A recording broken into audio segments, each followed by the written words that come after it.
Hello दोस्तों, मेरे YouTube channel mister Dilip sir में आपका स्वागत है। दोस्तों आज मैं वेरी इंपॉर्टेंट टॉपिक लेके आया हूँ, ज्यामिति जो बहुत ही ज़्यादा इम्पोर्टेंट है। Police, PSC, bank, railway, SSC वगैरह में ज्योमेट्री के काफ़ी क्वेश्चन आते हैं और क्लास 6 से लगाकर 12th तक के जो स्टूडेंट होते हैं, उनका ज्यामिति का पोर्शन बहुत ही वीक होता है। तो आज मैं कोशिश करूँगा कि ज्यामिति का जो स्ट्रॉन्ग पर्सन है लेके आया हूँ, ध्यान से समझना। ज्यामिति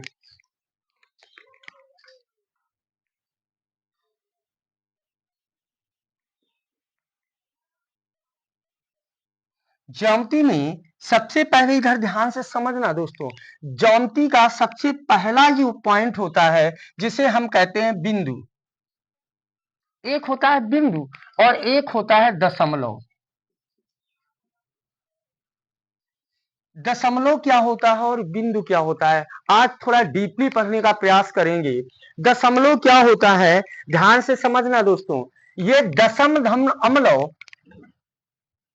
दशम धन अमलव, दशम माने 10 और अमलव माने होता है विलोपन। मेरे विचार से अमलव का मतलब होता है विलोपन, जो 10 गुने का क्या कर दे, विलोप कर दे। जैसे 1 रुपए का 10 गुना 10 रुपए होता है, 10 रुपए का 10 गुना 100 रुपए होता है, 100 रुपए का 10 गुना 1000 होता है, 1000 का 10 गुना 10,000 होता है। इसी तरीके से अगर हम बढ़ते चले जाएं, जीरो बढ़ाते चले जाएंगे तो 10 की घात में बढ़ता चला जाएगा। अगर हम यहाँ दशमलव लगा देते हैं तो ये 10 क्या कर दिया, 10 गुने का मतलब 10 गुना, कितने गुना, 10 गुना का विलोप कर देता है। कितने गुना का विलोप करता है, 10 गुना का विलोप कर देता है। जैसे 1 रुपए का 10 गुना 10 रुपए होता है, 10 रुपए का 10 गुना 100 रुपए होता है, 100 रुपए का 10 गुना 1000 होता है। अगर हम यहाँ दशमलव लगाते चले जाएं तो ये 10 गुने का क्या कर देता है, विलोप कर देता है, मतलब क्या कर देता है, खत्म कर देता है। इसीलिए इसका नाम क्या है, दशमलव कहते हैं। आपको अच्छे से समझ में आ गया होगा कि दशमलव को दशमलव क्यों रखा गया है। दशमलव का मतलब यही होता है कि जो 10 गुना किसी संख्या की वैल्यू को 10 गुना क्या कर देता है, कम कर देता है, उसे हम कहते हैं दशमलव। दशमलव के बाद आ जाए पॉइंट कि बिंदु क्या होता है। बिंदु क्या होता है, बिंदु एक, बिंदु क्या होता है ध्यान से समझिए। बिंदु होता है, अगर मैं यहां पॉइंट बना दूं, पॉइंट का अंग्रेजी में पॉइंट कह सकते हैं, हिंदी में बिंदु कह सकते हैं, तो बिंदु का ना कोई आकार होता है। अगर आकार होता है तो एक सिर्फ पॉइंट के तरीके से एक सूक्ष्म बिंदु पॉइंट होता है जिसे हम क्या कहते हैं, बिंदु। यह किसी स्थान, ध्यान से समझना, यह किसी स्थान, घटना या प्रतीक को क्या करता है, प्रदर्शित करता है। जैसे आपको बोला जाए कि इस पॉइंट पर जाना है तो किसी स्थान को, या आपको कह दिया जाए इस जगह जाना है तो वहां जो घटनाएं घटी होंगी तो उस प्रतीक को क्या करता है, प्रदर्शित करता है। वो हमारा क्या कहलाता है, बिंदु कहलाता है। अब दोस्तों ज्यामिति की जो मेन इंपॉर्टेंट है, जो जो लोग पढ़ते हैं कि रेखा क्या होती है, ध्यान से समझना बच्चों। अगर आप कॉपी पेन लेके बैठे तो ज्यादा चीजें समझ में आएंगी कि रेखा क्या होती है। अभी तक जो आपके दिमाग में रेखा का प्रश्न चलता है कि दो बिंदुओं के बीच की दूरी को हम रेखा कहते हैं, तो दोस्तों इसे रेखा नहीं कहते हैं, इसे कहते हैं रेखाखंड। क्या कहते हैं, रेखाखंड कहते हैं। रेखा की परिभाषा क्या होती है ध्यान से समझना। रेखा की जो परिभाषा होती है, अनंत बिंदुओं को मिलाने पर, अगर अनंत बिंदु है इनको हम मिलाते चले जाएं तो अनंत बिंदुओं को मिलाने पर जो पथ प्राप्त होता है, जो रास्ता प्राप्त होता है, जो मार्ग प्राप्त होता है, उसे हम रेखा कहते हैं। रेखा ये होती है कि जो दोनों तरफ खींची जा सकती है, इस तरफ भी और इस तरफ भी खींची जा सकती है, उसे हम रेखा कहते हैं। और दोस्तों रेखा और किरण में यही अंतर होता है, किरण एक पॉइंट से शुरू होती है और अनंत तक चलती है, इसे हम किरण कहते हैं, लेकिन रेखा नहीं कहते हैं। रेखा उसे कहते हैं जो दोनों तरफ अनंत तक चले, वो हमारी क्या कहलाती है, रेखा। तो रेखा की ध्यान से समझिए परिभाषा क्या हुई, इसको ध्यान से समझ लिए और कॉपी पेन लेके बैठिए और लिख लीजिए। रेखा क्या होती है, अनंत बिंदुओं को मिलाने पर, अनंत बिंदुओं को मिलाने पर जो पथ कामा अथवा मार्ग अथवा रास्ता प्राप्त होता है उसे रेखा कहते हैं, उसे रेखा कहते हैं,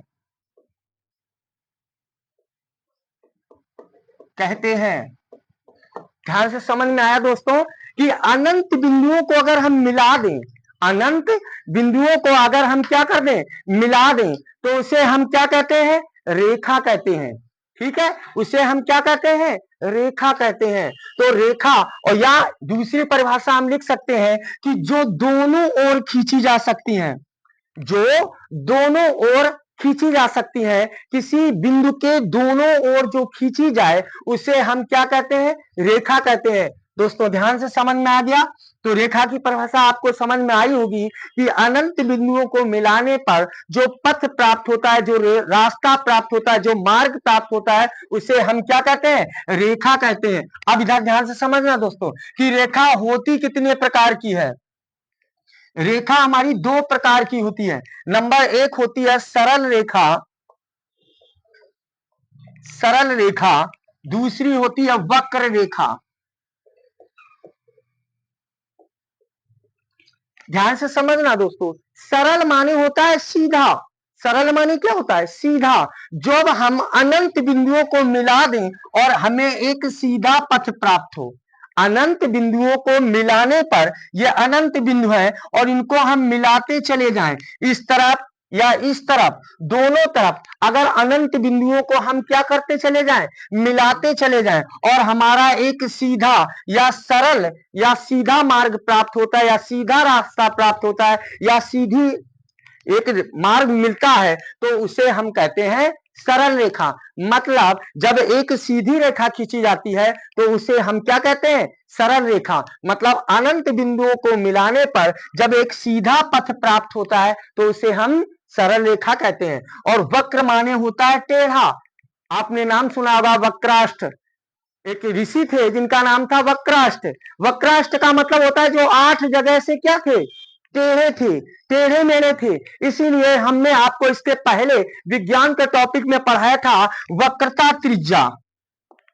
शायद मेरी अगली वाली आपने क्लास पढ़ी हो, अगर नहीं पढ़ी है तो जाके पढ़िए, उसमें मैंने ये समझाया है कि वक्रता केंद्र में मैंने आपको पढ़ाया कि इसका नाम वक्रता केंद्र क्यों रखा गया था, क्योंकि वक्र माने होता है टेढ़ा और गोले का क्या था, केंद्र, इसीलिए इसका नाम क्या पड़ा था, वक्रता केंद्र। तो वक्र माने होता है टेढ़ा।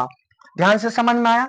वक्र वक्र रेखा, जब ध्यान से समझिए, अनंत बिंदुओं को मिलाने पर जब एक टेढ़ा मेढ़ा या वक्र रूपी पथ प्राप्त होता है, अनंत बिंदुओं को मिलाने पर जब एक टेढ़ा मेढ़ा या वक्र रूपी पथ प्राप्त होता है उसे हम वक्र रेखा कहते हैं।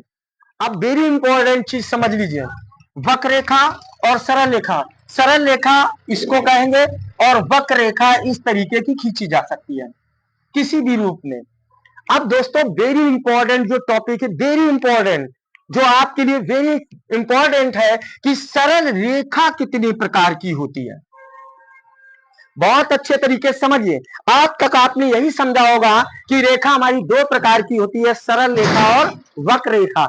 लेकिन ध्यान से समझना दोस्तों कि सरल रेखा जो होती है वो 3 प्रकार की होती है। नंबर 1 होती है बिंदुवर सरल रेखा, बिंदुवर सरल रेखा। नंबर 2 होती है बारीक सरल रेखा।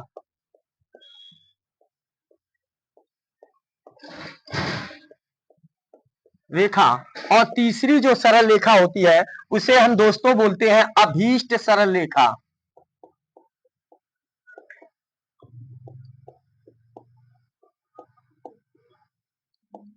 ध्यान से समझिए दोस्तों, जो सरल रेखा होती है वो 3 प्रकार की होती है।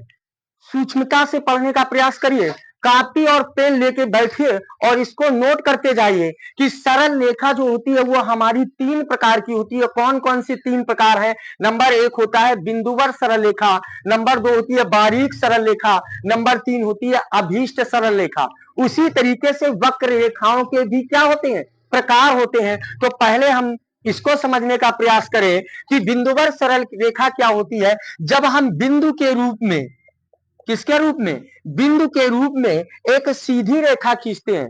अगर हम अनंत बिंदुओं को मिला दें और इस तरीके की जो हमारी एक सीधी रेखा प्राप्त होगी तो उसे हम बिंदुवर सरल रेखा कहते हैं। ध्यान से समझ में आ गया दोस्तों। अब आ जाइए कि बारीक सरल रेखा क्या होती है।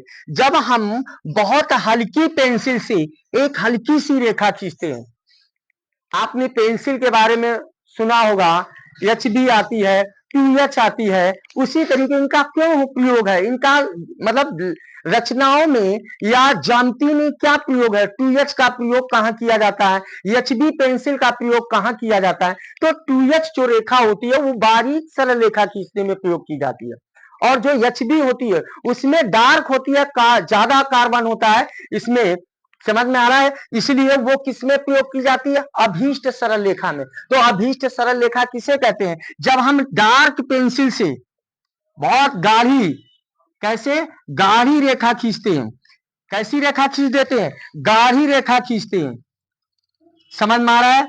कैसी गाढ़ी और रेखा खींचते हैं, तो इस रेखा को हम अभीष्ट सरल रेखा कहते हैं। ध्यान से समझ में आ गया होगा कि अभीष्ट सरल रेखा क्या होती है। कि जब हम बहुत डार्क, मतलब गहरी पेंसिल से, जब हम बहुत काली गहरी पेंसिल से रेखा खींचते हैं, सीधी रेखा खींचते हैं, तो उसे हम अभीष्ट सरल रेखा कहते हैं। तो दोस्तों ध्यान से समझ में आ गया होगा कि सरल रेखा हमारी 3 प्रकार की होती है। नंबर 1 होती है बिंदुवर सरल रेखा। जब हम बिंदु के रूप में एक सीधी रेखा खींचते हैं तो इसे हम बिंदुवर सरल रेखा कहते हैं। और जब हम हल्की पेंसिल से रेखा खींचते हैं तो उसे हम बारीक सरल रेखा कहते हैं। और जब हम गहरी पेंसिल बहुत ज्यादा डार्क या काली रेखा खींचते हैं तो उसे अभीष्ट सरल रेखा कहते हैं। आपने ज्यामिति में देखा होगा, जब चित्र बनाते हैं तो लास्ट में हम लिख देते हैं कि अभीष्ट त्रिभुज की रचना है। अब तो आपको ये चीजें समझ में आ गई होगी कि अभीष्ट क्यों लिखा जाता है।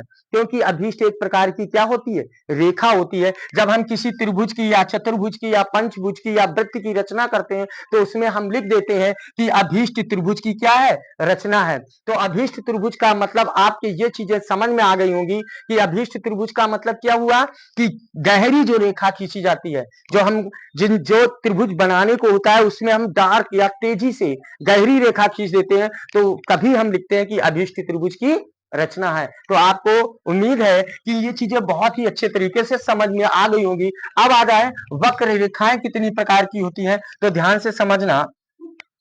वक्र रेखा कितने प्रकार की होती है? ध्यान से समझिए।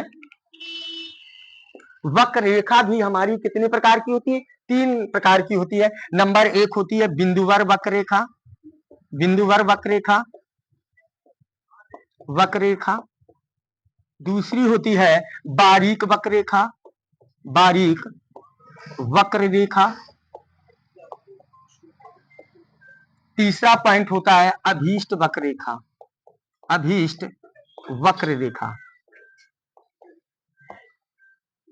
ठीक है, तो दोस्तों फिर एक बार देख लीजिए, बिंदुवर वक्र रेखा क्या होती है?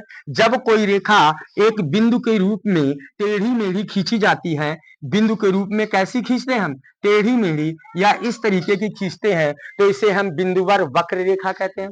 जब हम हल्की पेंसिल से इस तरीके की रेखा खींचते हैं तो इसे हम बारीक वक्र रेखा कहते हैं। और जब हम गहरी पेंसिल से ऐसे टेढ़ी मेढ़ी रेखा खींचते हैं तो इसे हम क्या कहते हैं? अभीष्ट वक्र रेखा कहते हैं। अगर दोस्तों ये इस तरीके का टॉपिक आपको समझ में आ रहा होगा तो हमारे चैनल को लाइक करिए, सब्सक्राइब करिए और कमेंट में जरूर बताइए कि अगर मेरी क्लास आपको अच्छी लग रही हो और जिसके कारण हम आगे इसको बढ़ा सके। जैसे त्रिभुज है, चतुर्भुज है, पंचभुज है, प्रमेय है। त्रिभुज की प्रमेय है कि त्रिभुज के तीनों कोणों का योगफल 180 अंश होता है। समांतर चतुर्भुज क्या होता है? जब दो समांतर रेखाओं को एक तिर्यक रेखा काटती है तो एकांतर का कोण क्या होते हैं? शीर्षा मुख कोण क्या होते हैं? संगत कोण क्या होते हैं? वृत्त क्या होता है? इन चीजों को समझने के लिए हम इसी, अगर आपको क्लास अच्छी लग रही हो तो हमारे चैनल को लाइक करिए, सब्सक्राइब करिए और कमेंट में जरूर बताइए अगर क्लास अच्छी लगे, जिसके कारण हम आगे की क्लास आपको प्रोवाइड करवा सकें या दे सकें। जय हिंद।